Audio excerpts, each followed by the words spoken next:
The Masque of the Red Death by Edgar Allan Poe. The Red Death had long devastated the country. No pestilence had ever been so fatal or so hideous. Blood was its avatar and its seal, the redness and the horror of blood. There were sharp pains and sudden dizziness, and then profuse bleeding at the pores, with dissolution. The scarlet stains upon the body and especially upon the face of the victim were the pest ban which shut him out from the aid and from the sympathy of his fellow men, and the whole seizure, progress, and termination of the disease were the incidents of half an hour. But the Prince Prospero was happy and dauntless and sagacious. When his dominions were half depopulated, he summoned to his presence 1,000 hale and light-hearted friends from among the knights and dames of his court, and with these retired to the deep seclusion of one of his castellated abbeys. This was an extensive and magnificent structure, the creation of the prince's own eccentric yet august taste. A strong and lofty wall girdled it in. This wall had gates of iron. The courtiers, having entered, brought furnaces and massy hammers, and welded the bolts. They resolved to leave means neither of ingress or egress to the sudden impulses of despair or of frenzy from within. The abbey was amply provisioned. With such precautions, the courtiers might bid defiance to contagion. The external world could take care of itself. In the meantime, it was folly to grieve or to think. The prince had provided all the appliances of pleasure. There were buffoons, there were improvisatori, there were ballet dancers, there were musicians, there was beauty, there was wine. All these and security were within. Without was the Red Death. It was toward the close of the 5th or 6th month of his seclusion, and while the pestilence raged most furiously abroad, that the Prince Prospero entertained his 1,000 friends at a masked ball of the most unusual magnificence. It was a voluptuous scene, that masquerade, but first let me tell of the rooms in which it was held. There were 7, an imperial suite. In many palaces, however, such suites form a long and straight vista, while the folding doors slide back nearly to the walls on either side so that the view of the whole extent is scarcely impeded. Here the case was very different.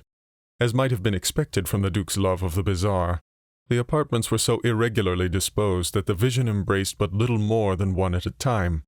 There was a sharp turn at every 20 or 30 yards, and at each turn a novel effect. To the right and left, in the middle of each wall, a tall and narrow Gothic window looked out upon a closed corridor which pursued the windings of the suite. These windows were of stained glass whose color varied in accordance with the prevailing hue of the decorations of the chamber into which it opened. That at the eastern extremity was hung, for example, in blue, and vividly blue were its windows.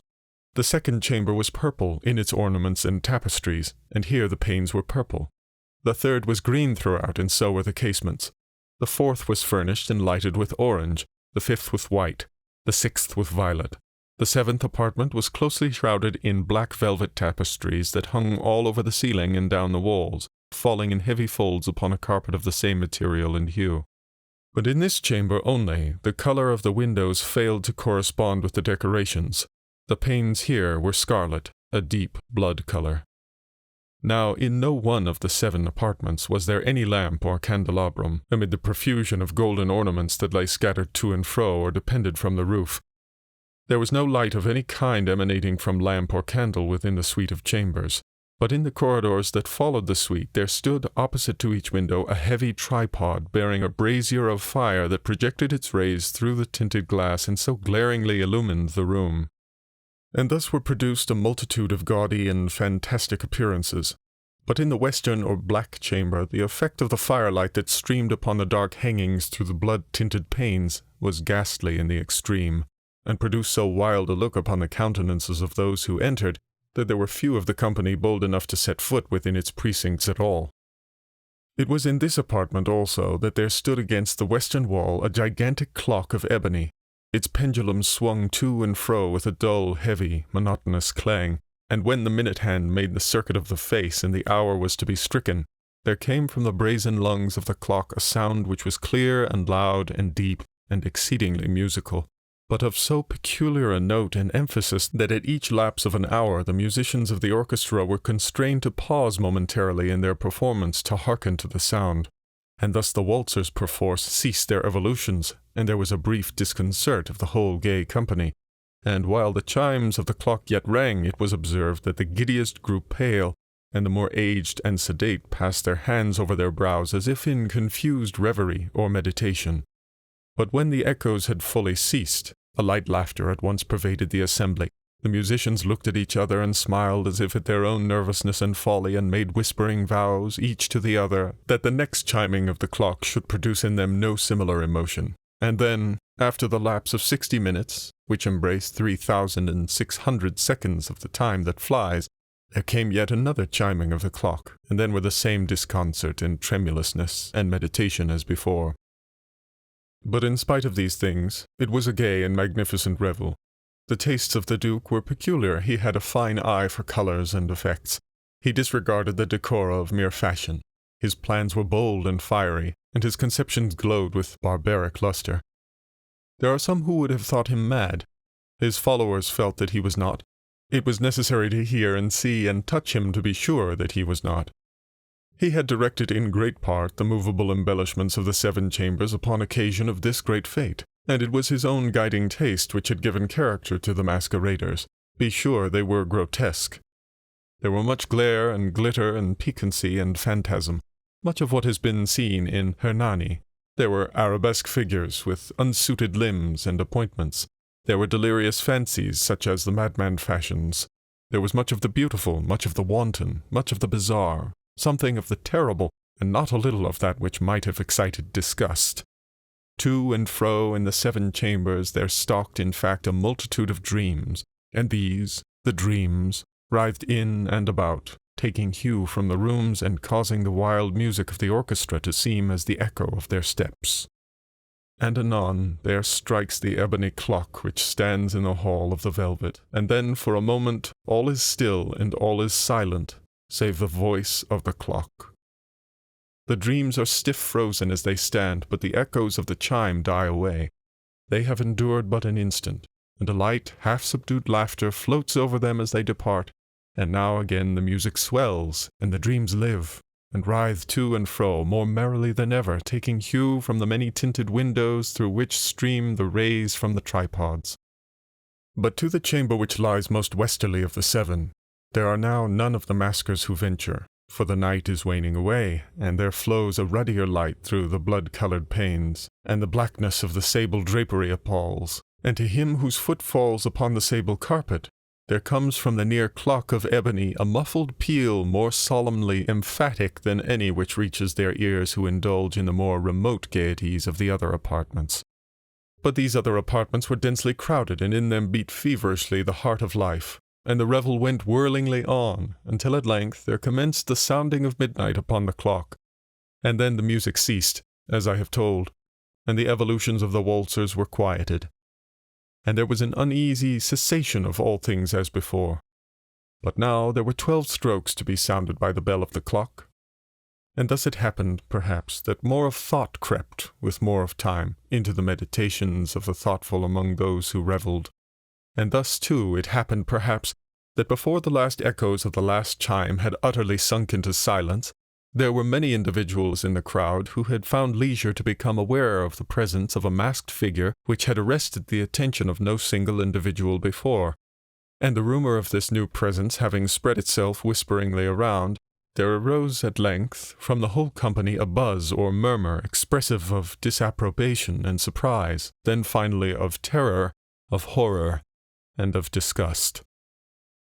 In an assembly of phantasms such as I have painted, it may well be supposed that no ordinary appearance could have excited such sensation.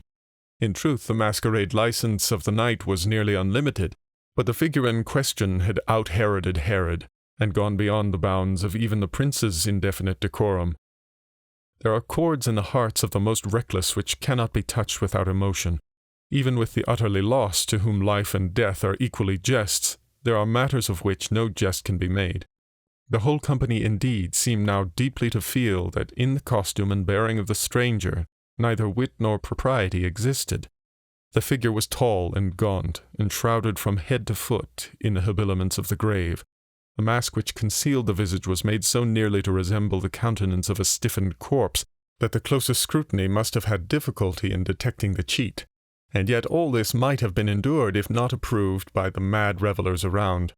But the mummer had gone so far as to assume the type of the Red Death. His vesture was dabbled in blood, and his broad brow with all the features of the face was besprinkled with the scarlet horror. When the eyes of Prince Prospero fell upon this spectral image, which with a slow and solemn movement, as if more fully to sustain its role, stalked to and fro among the waltzers, he was seen to be convulsed, in the first moment with a strong shudder either of terror or distaste, but in the next his brow reddened with rage. "Who dares?" he demanded hoarsely of the courtiers who stood near him. "Who dares insult us with this blasphemous mockery? Seize him and unmask him, that we may know whom we have to hang at sunrise from the battlements." It was in the eastern or blue chamber in which stood the Prince Prospero, as he uttered these words. They rang throughout the 7 rooms loudly and clearly, for the prince was a bold and robust man, and the music had become hushed at the waving of his hand. It was in the blue room where stood the prince, with a group of pale courtiers by his side. At first, as he spoke, there was a slight rushing movement of this group in the direction of the intruder, who, at the moment, was also near at hand, and now, with deliberate and stately step, made closer approach to the speaker. But from a certain nameless awe with which the mad assumptions of the mummer had inspired the whole party, there were found none who put forth hand to seize him, so that, unimpeded, he passed within a yard of the prince's person. And while the vast assembly, as if with one impulse, shrank from the centres of the rooms to the walls, he made his way uninterruptedly, but with the same solemn and measured step which had distinguished him from the first, through the blue chamber to the purple, through the purple to the green to the orange, through this again to the white, and even thence to the violet, ere a decided movement had been made to arrest him. It was then, however, that the Prince Prospero, maddening with rage and the shame of his own momentary cowardice, rushed hurriedly through the 6 chambers while none followed him on account of a deadly terror that had seized upon all. He bore aloft a drawn dagger, and had approached in rapid impetuosity to within 3 or 4 feet of the retreating figure, when the latter, having attained the extremity of the velvet apartment, turned suddenly and confronted his pursuer. There was a sharp cry, and the dagger dropped gleaming upon the sable carpet, upon which, instantly afterwards, fell prostrate in death the Prince Prospero. Then, summoning the wild courage of despair, a throng of the revellers at once threw themselves into the black apartment, and, seizing the mummer, whose tall figure stood erect and motionless within the shadow of the ebony clock, gasped in unutterable horror at finding the grave cerements and corpse-like mask which they handled with so violent a rudeness untenanted by any tangible form. And now was acknowledged the presence of the Red Death. He had come like a thief in the night, and one by one dropped the revellers in the blood-bedewed halls of their revel, and died each in the despairing posture of his fall, and the life of the ebony clock went out with that of the last of the gay, and the flames of the tripods expired, and darkness and decay and the Red Death held illimitable dominion over all.